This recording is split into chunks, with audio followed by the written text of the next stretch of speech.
Someone is going to have the very distinguished opportunity of being the first speaker this morning after all the welcome and all the adjustment we have made. I'm talking of the Trade Commissioner Service, Canadian support. I'm talking of the Regional Trade Commissioner Ontario Regional Office. Okay? Am I correct? Of the Global Affairs Canada. Please welcome with me Madam Abigail Sobrin. She's going to take the aspect on Canadian support for doing business with Nigeria. We certainly need this Canadian support. This is going to be one talk that you will enjoy. And so don't get too busy until she starts. Keep it up for her until she gets here. Right. Hello, everyone. My name is Abigail Sobin, and it's a pleasure to be here today. I work for the Canadian Trade Commissioner Service, and today I'd like to deliver a short presentation on what the Trade Commissioner Service does and what we can do to support your Canadian company's international business development. So before I begin, I'd like to just set out an agenda for today's presentation. First, I'd like to start with an overview of Canadian and Nigerian trade relations. And then I'd like to get into what the Canadian Trade Commissioner Service does, particularly what programs and services they offer for Canadian exporters. And then I'd like to leave any remaining time to answer questions from the audience. So, Nigeria is Canada's largest trading partner in Africa. In 2023, bilateral merchandise trade between the two countries amassed $3.6 billion. Canadian exports to Nigeria totaled $579.7 million, and among the top exports were cereals, fertilizers, vehicles, and equipment. Canadian imports from Nigeria totaled $3 billion, and among the top imports were mineral fuels and oils and cocoa. Nigeria is also a large recipient of Canadian international assistance. In fiscal year 2022-2023, Canada provided $277 million to Nigeria. So, the mission of the Canadian Trade Commissioner Service, also known as the TCS, is to, number one, advance Canada's commercial interests around the world. But we also work hard to help Canadian companies succeed. The TCS has been around since 1894, so for over 125 years, the TCS has been helping thousands of Canadian companies. I'd like to give you an idea of the scale of our operations. So in Canada, we have 6 regional offices. Every single Canadian geographical region is covered by an office, and some offices cover multiple geographical regions. Abroad, we have 160 offices in 101 countries with over 1,000 trade officers prepared to help your country export goods and services. And in Nigeria specifically, we have a Canadian Embassy and Trade Office in Lagos with trade commissioners prepared to help your company expand into the market. So on the screen in front of you, I've placed a picture of a map, and this map demonstrates all of the offices we have in Canada. So we have an office in Halifax, Montreal, Toronto, Winnipeg, Calgary, and Vancouver. And in addition to our regional office hubs, which are our main offices, we also have individuals called satellite officers. So these are essentially individuals who work remotely from important business regions outside the main business hubs. So in Ontario, we have an individual in Ottawa, and we have an individual that covers the Kitchener-Waterloo region, as well as an individual in Southern Ontario. So there are several criteria which a company must meet before we can consider them a client of the TCS. Firstly, we expect companies to come to us with an export plan, as well as they should have selected and researched either one target market or a few target markets of interest. We also expect companies to be able to commit financial and human resources towards their international business development. We expect companies to be incorporated and have an existing record of sales in Canada. And for this reason, we typically don't work with startups or one-person companies. We also have a requirement with that a company must feature at least 51% Canadian content in their product, service, or technology, or they should be able to clearly demonstrate how their company, product, service, or technology can create a significant economic benefit to Canada. The way I like to best explain this concept to companies is, for example, take a Canadian fashion brand. A lot of Canadian fashion brands don't necessarily manufacture their clothing in Canada because of the cost. It's prohibitive. However, if they have, say, an office in Toronto or in Vancouver or wherever, and they design all their clothing here and they employ several staff members, you can easily see how this would contribute significantly to Canada's economy. Lastly, if your company is being represented by a consultant, an agent, or any sort of representative, we may ask you for an authorization letter. And while this is our criteria, we work on a serve or refer model. So if we're not necessarily able to serve your company at this time for whatever reason it may be, we will refer you to an organization or a number of organizations that will be able to assist in your business development. And we are always happy to provide service to clients later down the line when maybe your company has developed a little further. We always encourage companies to come back to us, and we're more than happy to help. So to our qualified clients, we offer 4 key services. The first being preparation for international markets, the second being market potential assessment, the third being finding qualified contacts, and the fourth is problem resolution. And for our qualified clients, these key services are provided at no cost. So I'd like to provide an example of how we're able to help companies with these 4 key services. So we were once able to help a Mississauga toy manufacturer with information prior to exporting into the European Union market. So we provided them with information on packaging and labeling requirements in the EU. We were able to conduct and present a market assessment to an Eastern Ontario aluminum manufacturing company seeking entry into Brazil and Germany.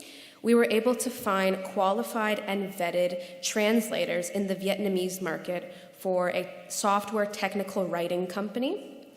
And lastly, we were once able to help a Toronto-based marketing and design company who was having issues moving funds into and out of China. And while this may not be directly in our realm, we were able to provide the appropriate contacts to this company so that they were able to troubleshoot this issue.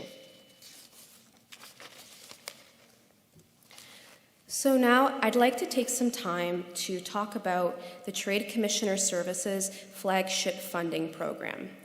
This program is called Can Export. There are 4 streams of this program, but most relevant to the people in this room will be the first stream, Can Export SMEs, and the second stream, Can Export Innovations. So, Can Export SMEs. Applications are open once a year, and they usually stay open for a few months. In 2025, we anticipate that it will be open sometime in January or February. That has not been announced yet.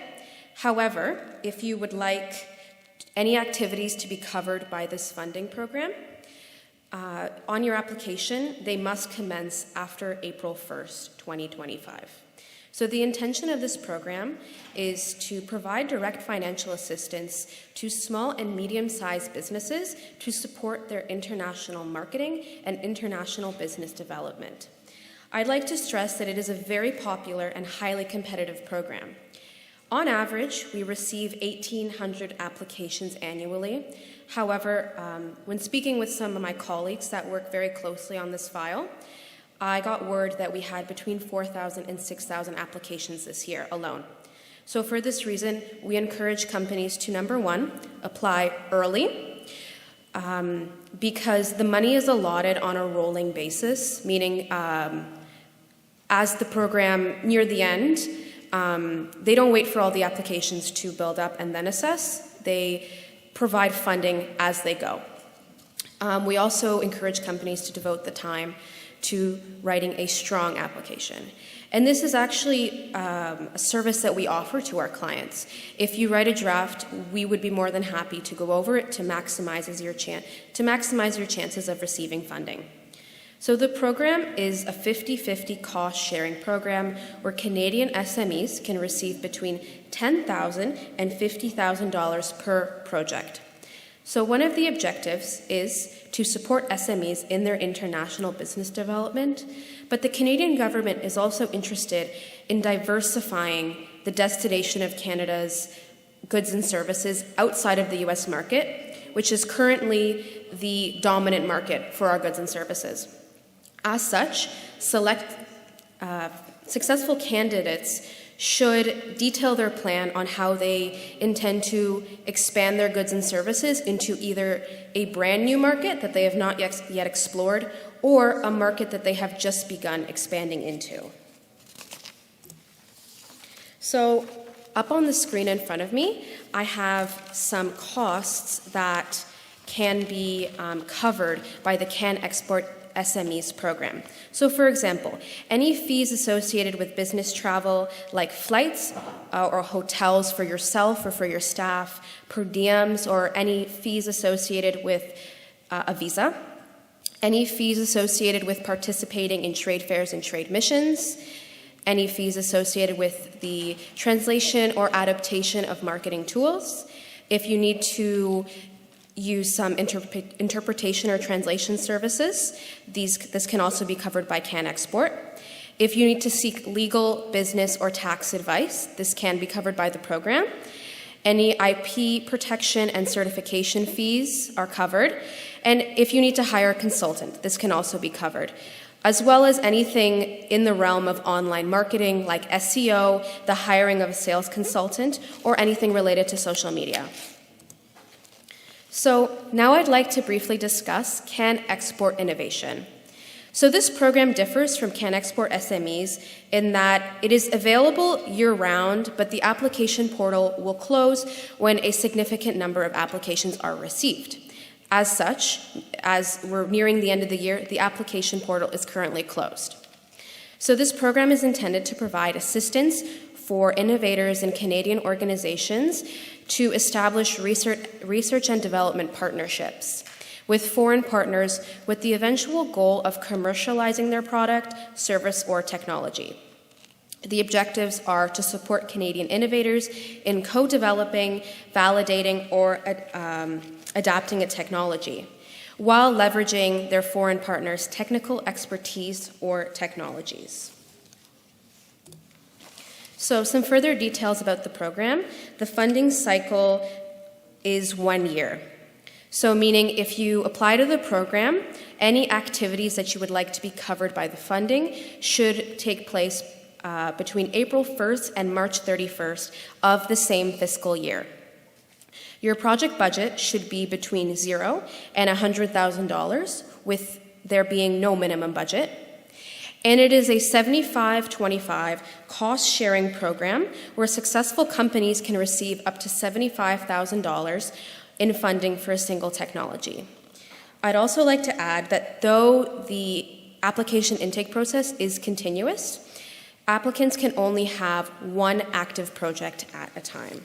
So if you'd like to stay up to date with news, events, and opportunities in trade missions, I'd encourage everyone to follow us on our Twitter pages. We're at Ontario TCS, this is our English page, and at Ontario STC if you prefer to get your news in French. I also encourage you to create a My TCS profile. My TCS is essentially a newsletter that's sent regularly to your email that's tailored to your business's needs and the industry that you operate in. You'll receive news on market insights, events, and other important information. That presentation is wonderful. Do you agree with me? And I know many of you want it. So, Abigail, get ready. So many people are going to come to you. You see now, they're already shaking hands with her. Once again, let's give it up to Abigail. Yeah. I'm bringing up a gentleman now. I'm sure he's eager to deliver. Mr. Prashat Shrivantana. I'm going to talk about partnering for investment in Nigeria through Canada-India lens, how both countries, Canada, India, work together for investment opportunities in Nigeria. And I would like to thank Ven Florini, President of Minds Africa, Inc. and Director of Canada-Africa Business Council, Sam Adapade, President, Leadership and Governance, and all the distinguished guests here, members of the Chamber present. So before I start a formal presentation about Indo-Canada Chamber of Commerce, I would like to welcome all of you by Ikaro.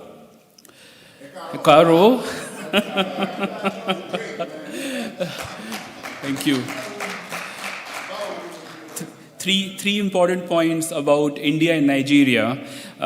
Indian companies are the second largest employers after the government of Nigeria. So a large number of Indian companies are employing and they are doing business in Nigeria.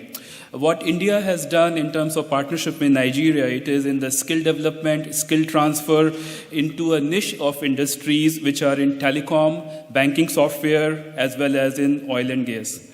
As well, the government of India is the largest importer of crude oil from Nigeria. So these are the three key points I wanted to set in context between what is happening between the two nations, India and Nigeria.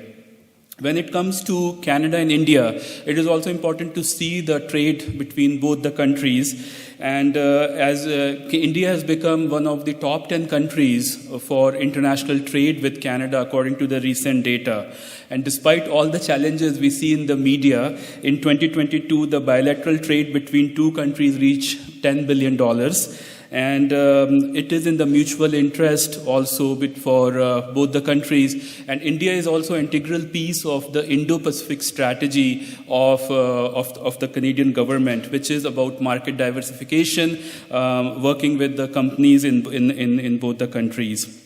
So Canada also as a country is a vital resource and technology, while India offers a dynamic market with the growing middle class as well as the rising GDP and a growing consumer base for Canadian companies to expand its market. Now, when we look into Nigeria, the potential of investment is immense. With a population of more than 200 million, Nigeria stands at Africa's largest economy, rich in natural resources, oil, gas, and minerals. And also the Nigerian government has recently done significant progress in improving the investment climate as well as policies for foreign direct investments. There are few key statistics which I would like to highlight in this meet today. In the economic growth, Nigeria's GDP has shown resilience with projected growth rate of 3.2% in the coming year. The market potential for Nigeria, the Nigeria market is projected to reach a consumer spending of US $1.4 trillion by 2025, offering vast opportunities across sectors between technology, agriculture, and renewable energy. And these are some of the sectors in which Canada has a lot of strength when it comes to agriculture and renewable energy as well. Trade agreements, both Canada and India are pursuing trade agreements with African nations, including Nigeria, creating a network to enhance the trade and investment opportunities. And the presentation by Global Affairs Canada, the Trade Commissioner Service, echoes the same sentiments, how Canada is reaching out to Nigeria and to the African countries, providing opportunities for Canadian companies to get into those African markets. When we look into Nigeria, definitely with a population of 200 million, it presents a great opportunity for Canadian businesses to expand its outreach. And of course, as we spoke about oil, gas, agriculture products, so Nigeria is a great market for Canadian companies. As well as in the education front, we see large number of Nigerians coming to study in Canada. I work in Seneca Polytechnic, and we see large number of students from Nigeria are coming to study in Canada over over, I would say, in the last 3 to 4 years. So the increase in Canada, both in bilateral trade as well in other sectors such as education, skill development, but this is a great opportunity. Recently, during the TIFF Film Festival, we had a great delegation of Nigerian film fraternity, which was here exploring a lot of collaboration with in the film sector as well. So, in summary, I would say that both Canadian and investment opportunities for Nigeria are immense, and it is going to strengthen the bilateral relationship between both the countries, between Canada and Nigeria, and also Nigeria and India. I will now like to present the opportunity through the Indo-Canada Chamber of Commerce lens, what Indo-Canada Chamber of Commerce could do and how we could partner with the African Business Council and also with the people-to-people connections between Nigeria, India, and the big diaspora connection we have in Ontario, how we can build on that. So with this, I will move to my next slide.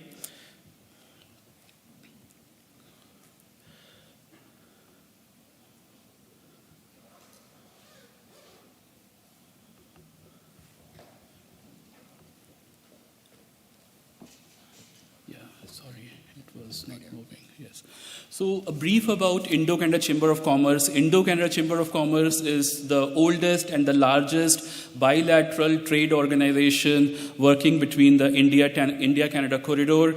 It was established in 1977, and the objective of ICCC is to deepen the economic and business relations between Canada and India. The mission of the organization is to generate business and professional opportunities, as well as highlight the contribution of Indo-Canadian businesses and the diaspora communities in Canada and India. We serve as a networking hub for different companies and organizations, also a learning opportunity. Many of the newcomers would come to Chamber to get the connection established, as well as to build a great network within the Indo-Canadian community. We do a lot of events. One of our signature and flagship event is the golf tournament. Then we do many of other symposiums, panel discussions, award and gala night as well. The organization of Indo-Canada Chamber, it consists of president, vice president, directors, advisory board. They represent over 1,000 Indo-Canadian business in Ontario, and it's through the election. There is a 2-year term, and all the office bearers of ICCC are volunteers. In addition to their full-time professions and business, they would work as volunteers for Indo-Canada Chamber of Commerce.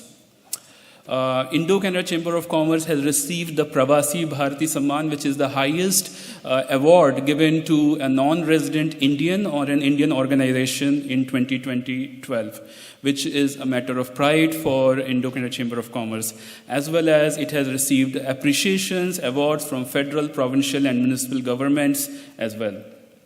So what we do in Canada is through the networking and our membership is spread coast to coast. We have chapters in Edmonton and Montreal where we connect with our members and organize events and activities. And this is where there can be a good collaboration with the Canada Africa Business Council and also with your members, because these members are Indo-Canadians or Canadian companies who are interested for business in India, but at the same time, because it's a global business opportunity, many of them would be very interested to explore business opportunities in Africa. Actually, we have one of our members here in this gathering. He is from Africa and he has his business in Africa. He is a member of ICCC, but at the same time, he's expanding the businesses between Canada and Africa. So it can be a great opportunities by which our organizations could collaborate with each other and do more events such as these, which could be a platform for Canadian companies to expand in Africa. In India, every year we take a trade mission, and in the trade mission we connect with high level of government officials, with different Chamber of Commerce, industries, and organize the meet and greet events for Canadian companies. So these are some of the pictures from our signature and flagship events in which we have taken a trade mission to India. We covered 6 cities in 12 days, and we met with very high-ranking government officials, with Chamber of Commerce, with several industries, as well as we collaborate with the Canadian High Commission in Delhi and organize events in partnership with them as well. We also visited the Indian Parliament, which was again a flagship tour organized for our members. And this is again an activity which we could do for African and Nigerian business to build their relationships with the Indian companies as well. And Ahmedabad, the state of Gujarat, which again has a great ties with Africa, because a lot of people from Indian origin, they have migrated to Eastern Africa and other Western African countries where they have established businesses, and through that network also we can expand opportunities for the members of African Business Council. Bengaluru, which is the IT hub of India, that's another place from where most of the IT companies originate. Many companies you may know, Infosys, Wipro, these companies would have their head offices in Bangalore, as well as the startup ecosystem is huge. In fact, large number of unicorns of India, they are based out of Bengaluru. So this is another area where the collaboration could be established on the startup and IT areas as well. We also travel to the northeast part of India. This state has 6 states, and they have population of around 55 million, which serves as a gateway to the northeast through the Asian countries for India. And we were one of the first groups from Canada to visit the northeast part of India, and we met with the chief minister, and we did lot of B2B business meetings as well. So this, I would say, in essence, how Indo-Canada Chamber could help and facilitate the connectivity between the Africa and Africa business community and establish lot of connections. We visited many other cities, many other states, and again, like in January, we are going to take another trade mission to India, which would be in 3 to 4 cities, and we would be happy to collaborate with any of your members or organizations interested to participate. Our events, as I said, they are the India mission, which every year we take delegations, SMEs, small and medium-sized enterprises, startups, events. Also, we do a lot of speaker series, and as well as the gala and the award ceremonies. So with this, I would complete my presentation, and I welcome any questions if the members would have. Thank you so much.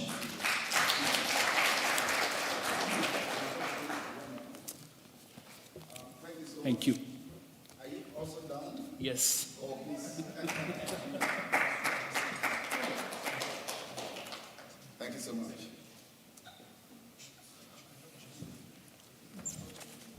Allow me to specially thank Mr. Prashat for a wonderful delivery, and to request you all to give it up for him again, a warm applause.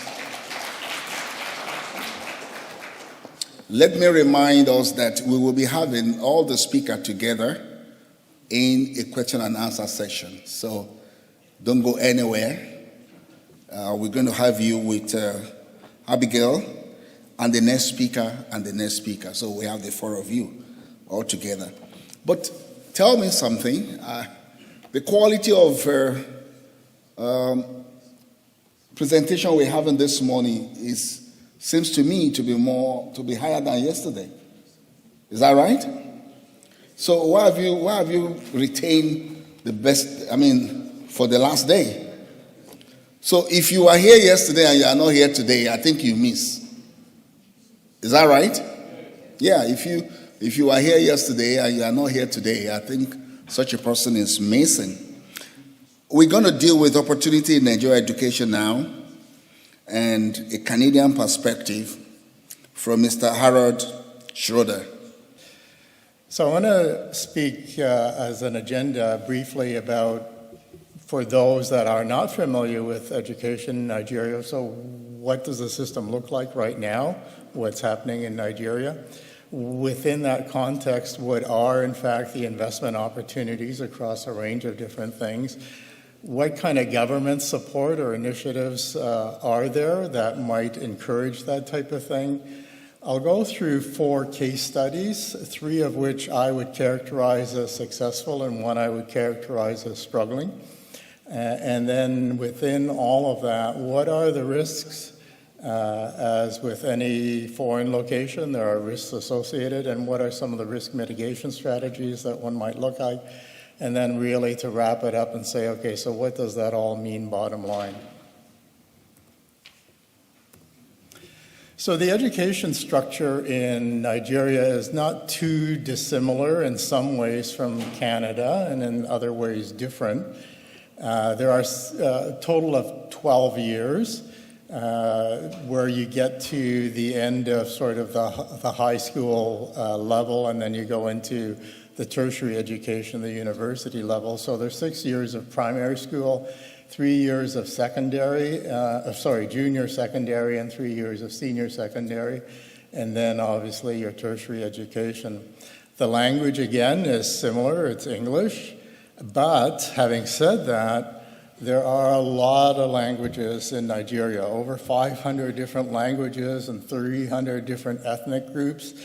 That's not so much an issue once you get into sort of the tertiary education level, but it might be a barrier for very early students who really don't know a lot of English, that their mother tongue may be more of their local tribal language or something like that.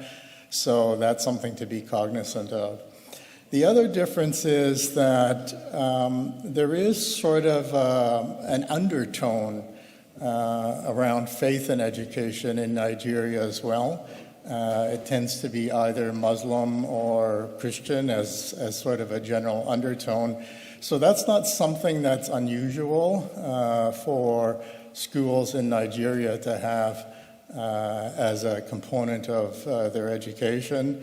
And so what that means is that whole integration of faith into education is something that is relevant and resonates within the population. And there's a little bit of clearly a difference here compared to Canada as well.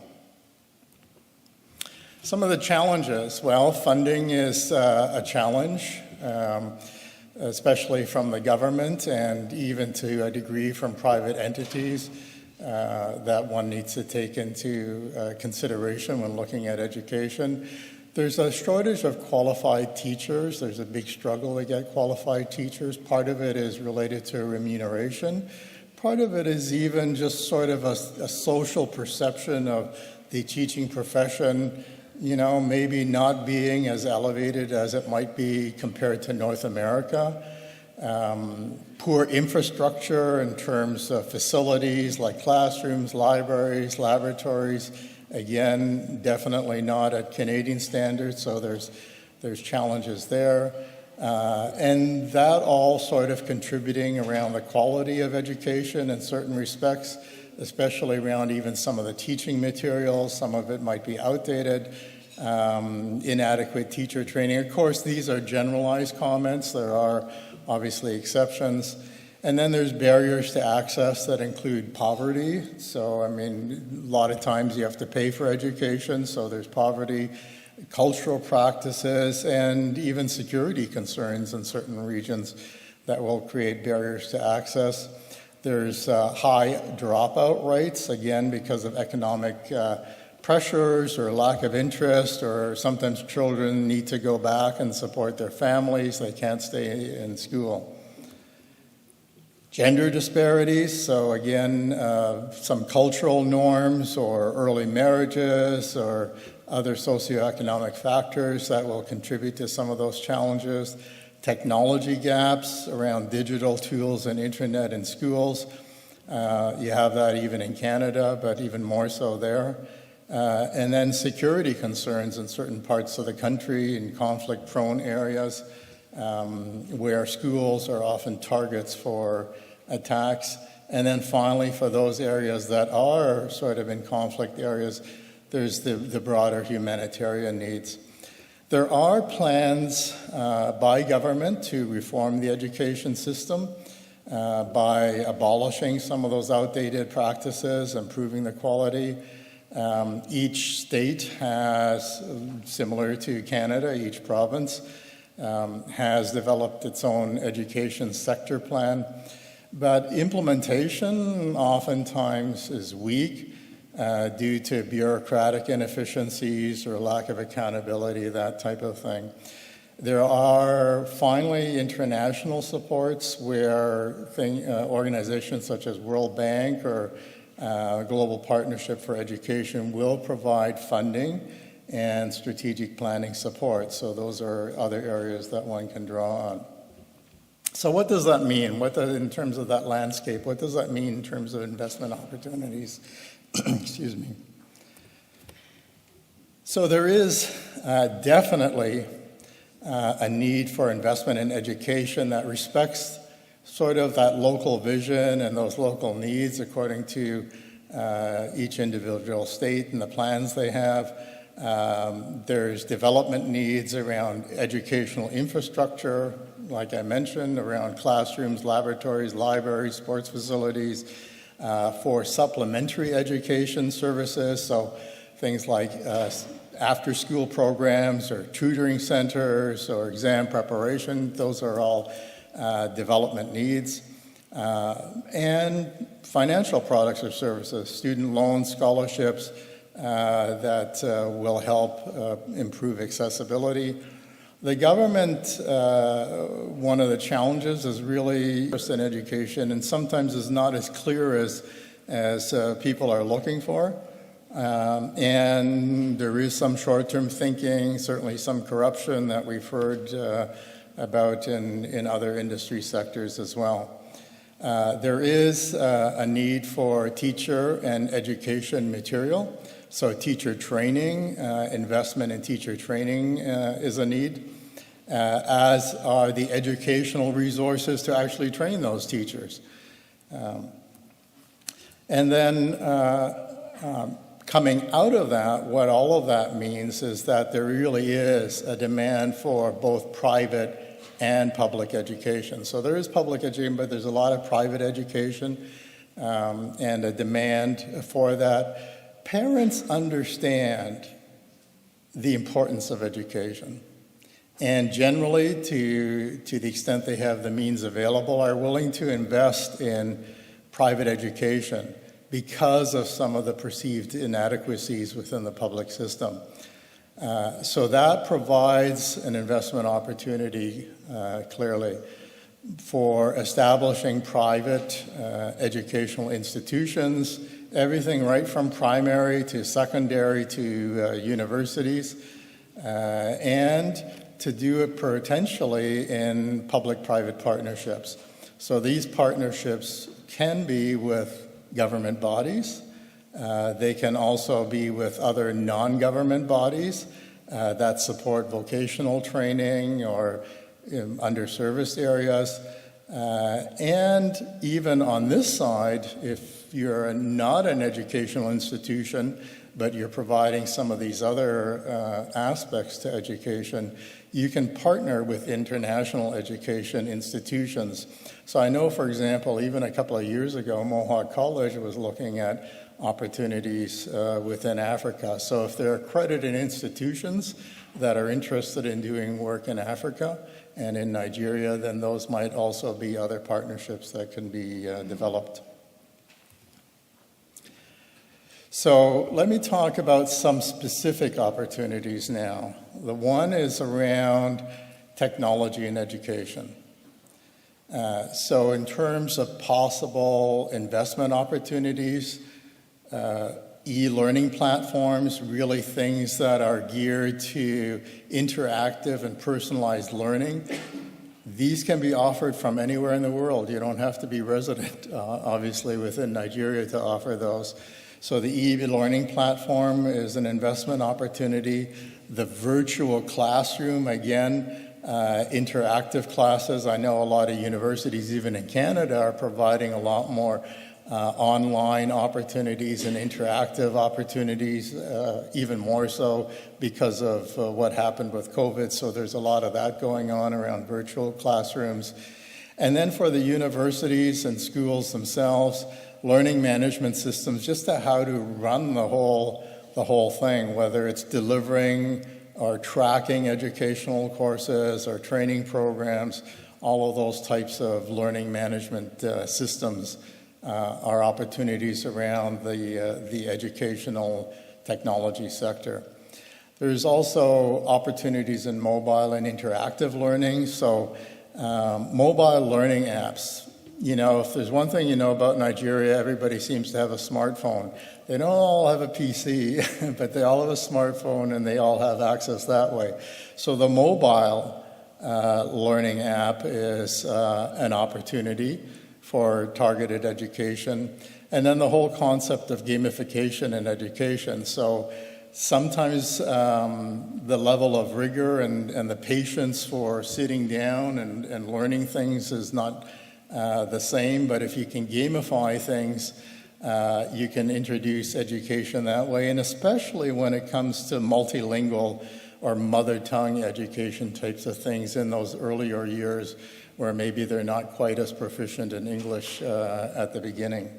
And this was actually one I talked with Nigerian colleagues. They were very excited about that particular opportunity.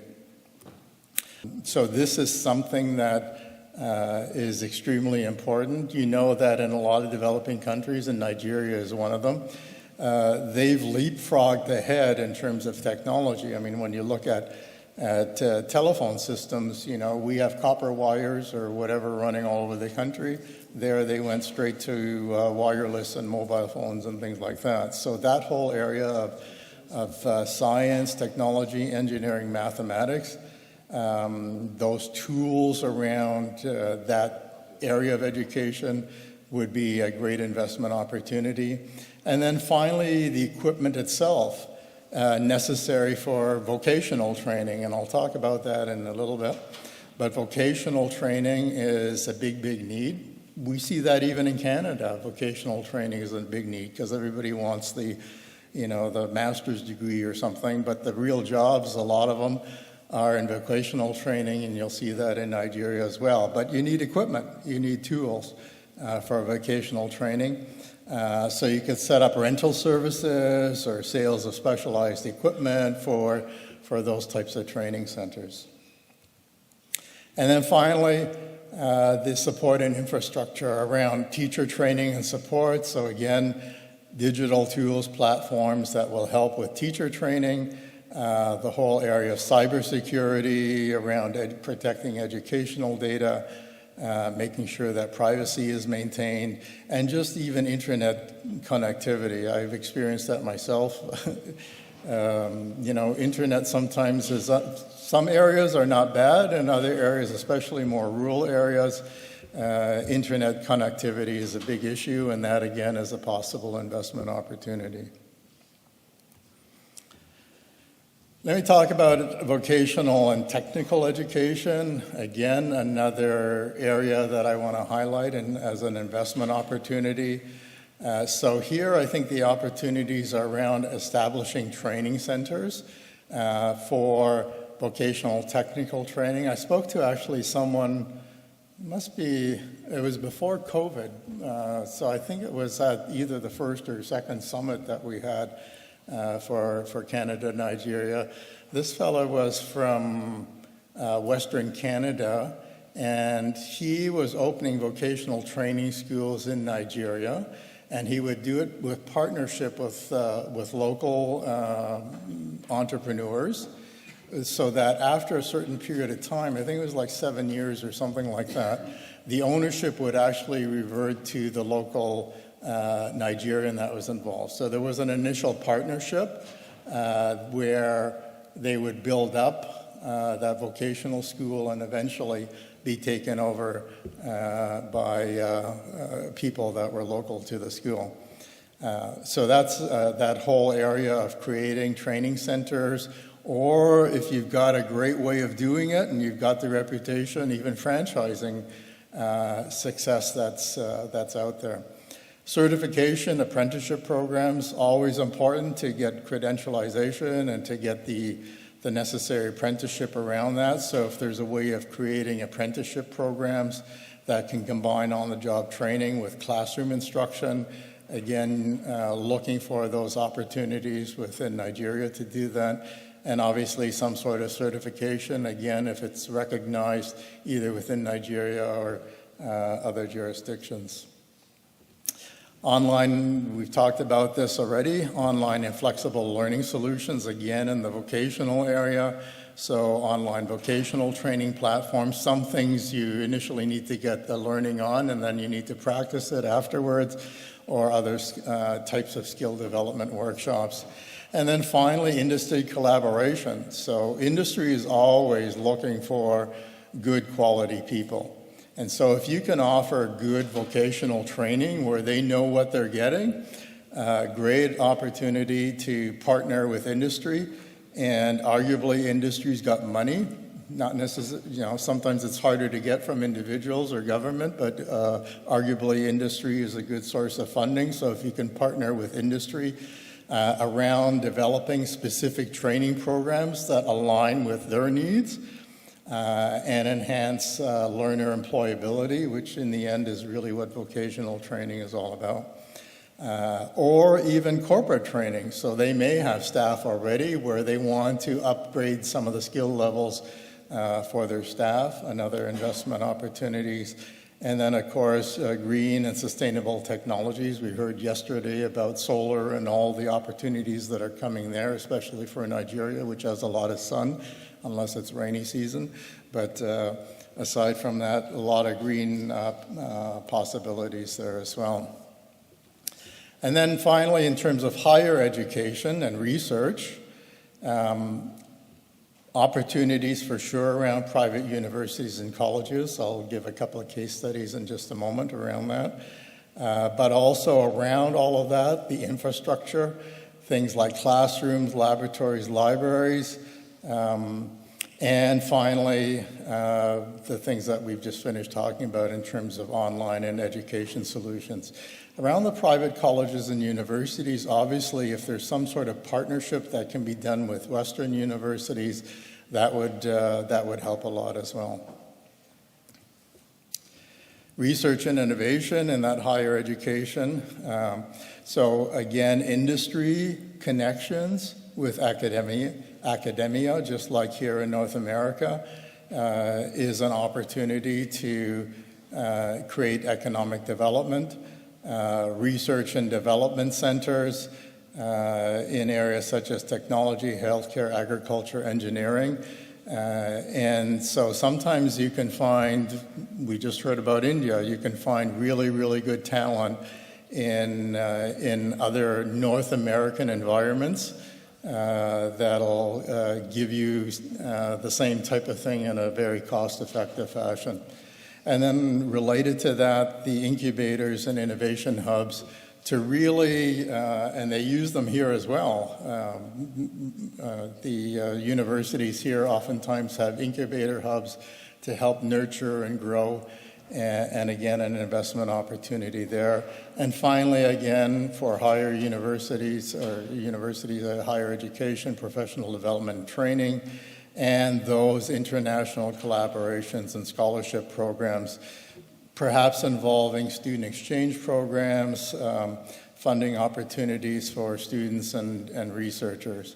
And those sort of student exchange programs might be becoming more important as, again, Canadian government restricts some of those visas for actually coming and studying in Canada. Oops. All right. There are government initiatives and supports out there to a degree. There is the Universal Basic Education Commission, so that's sort of supposed to be supporting education right through to the end of high school. Sometimes there's issues around the amount of funding available. And then the Tertiary Education Trust Fund. So those will oftentimes collaborate with private sector So there is an opportunity to collaborate with government. And government's also very interested in capacity building and training that involve programs for educators and administrators in private institutions. So if you're starting something private and you're looking at trying to build up the staff personnel, then there may be opportunities there. Also very interested, government's very interested in the whole area of digital transformation and international initiatives. So any opportunities around digital transformation initiatives might be something to look at, or more broadly, international collaboration, often again involving private sector participation in exchange programs or research or capacity building. And then there's the public-private partnerships. They provide various incentives around tax breaks and grants and subsidies. So some of the examples are school construction, teacher training, curriculum development, scholarship programs. So I've been given a signal here in terms of timing. I won't spend a lot of time there for, here's a private university. These little slides I think are going to be available after the session, so you can take a look at them. This university it's a private university. They are consistently ranked high in the national international rankings, ranked as #1 university in Nigeria. And even continent-wide throughout all of Africa, they won continental awards around their reputation as a leading institution in Africa. Here's an example of a faith-based university. So clearly one of their challenges is how do you integrate the faith with the education part of it. That was one of their, and again, they've achieved some real strong academic excellence, amazing research achievements, but also because of the nature of the university as a faith-based one, moral and ethical leadership, graduates who are academically proficient and demonstrate really strong moral and ethical values, and related to that, the community impact. Here's another one which is very unique, but at a more junior level. So this one is a little different in the sense that it's faith-based, but focused on the Fulani. For those of you who don't know who the Fulani are, they tend to be not part of the mainstream of a lot of Nigeria activity, marginalized. They historically are semi-nomadic. By and large, none of their children have ever gone to school, but they themselves are recognizing that the world is changing and that it's probably beneficial for them to get some education, so they're showing a willingness around that, and that was recognized. Both the need and the willingness was recognized. So with a lot of conversations with the community, a number of boarding schools were started around that. And those are working out very well. This is at the junior level. So it's providing for the first time that educational access for Fulani children, for quality education, for literacy, for numeracy, huge community impact that not only helps the Fulani, but also other tribes, breaking down barriers between Fulani and other tribes, because oftentimes the Fulani are not necessarily well liked by other tribes. And so, but by providing this educational opportunity, it's starting to break down some of those barriers, and some of that community impact is starting to happen. And so it's really a model for success in so very, very many ways for some of the really challenging social issues that you might see in Nigeria. And then Plateau State still has some ongoing challenges. A lot of them, it's a government-funded university. A lot of it really reflecting some of the financial challenges around inadequate funding, infrastructure, and therefore accreditation issues related to political instability, things like that. And so initiatives have been started, but they're still struggling with a number of things. So you can read some of the details on that later. A lot of the risks are typical that you'll see in any industry, so regulatory and policy risks, but as some of the other speakers yesterday mentioned, that whole question of regulatory stability, political stability, predictability is something that's maybe a little bit different and something you need to be aware of if you're investing. Again, potential for low returns, so you really need to understand your market even more so than perhaps otherwise, because it's a rapidly moving dynamic field. Challenges in project education. You're not in North America, so the challenges are going to be different in Nigeria than they are in Canada around projects. Market risks, again, fluctuations in demand. There is competition from other providers, but that's not anything new. Quality assurance, and especially around, even if you have the infrastructure, especially around qualified teachers and resources, is something that you really need to pay attention to. And therefore, related to that, if you don't deliver, reputational risks, and that whole question of cultural values and community. It's present in North America as well, but even more so, I would suggest, in Nigeria, where you have lots of different people groups and different subcultures involved. And then finally, security risks, depending upon what geography you're in and what part of the country you're in. Mitigation, and I'm wrapping up soon. Keep Wayne happy. So obviously, you need to engage in dialogue with government, but also local communities. Make sure you really, really do your market research. Don't jump into anything quickly. There's a lot of pitfalls and danger areas to watch out for. But on the flip side, great demand. Great demand. Diversify your investment, goes without saying. We have really strong project management. Focus on the quality assurance. Build those partnerships. I would highly recommend always work in partnerships. And understand your risks and develop those risk mitigation plans. Leverage technology. Again, in a country like Nigeria is ripe for that type of thing. You can leapfrog much faster ahead there. Make sure you do really good financial planning and reputation management. And then depending upon the area, think about your security concerns. So just to wrap it up, we've talked about the structure of the initiative, some of the challenges and the international support available.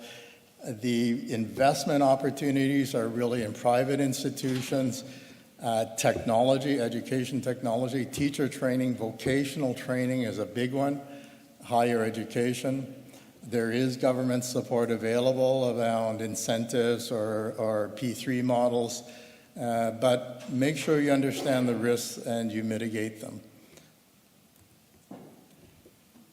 Call to action. So why would you want to do this? Why would you want to invest in education in Nigeria? Big question. Massive untapped potential. It's not like North America where it's a crowded space. It is somewhat crowded, but there is a significant demand for quality education and training services, which I think Canada is in a unique position to provide. There are a range of opportunities from private institutions to education technology, to teacher training, to vocational training, to higher education. You pick your spot across the board.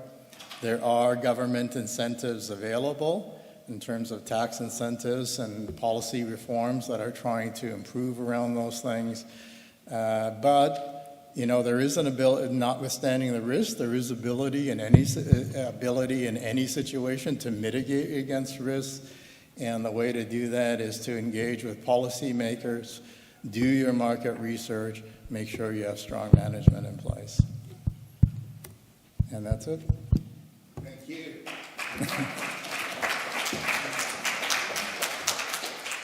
so much, Mr. Schroeder. Please. Good. Once again, let's give it up to him. Yeah, we're going to take questions now. Yes. All of them are coming back. Yours was a very interesting session. And thank you so much for it. We're just going to take one more session so that we can have 4 of them together. This gentleman will speak on agriculture in Nigeria and other agribusiness and other along the value chain. Please welcome Dr. Godfrey Ajayi Sunday.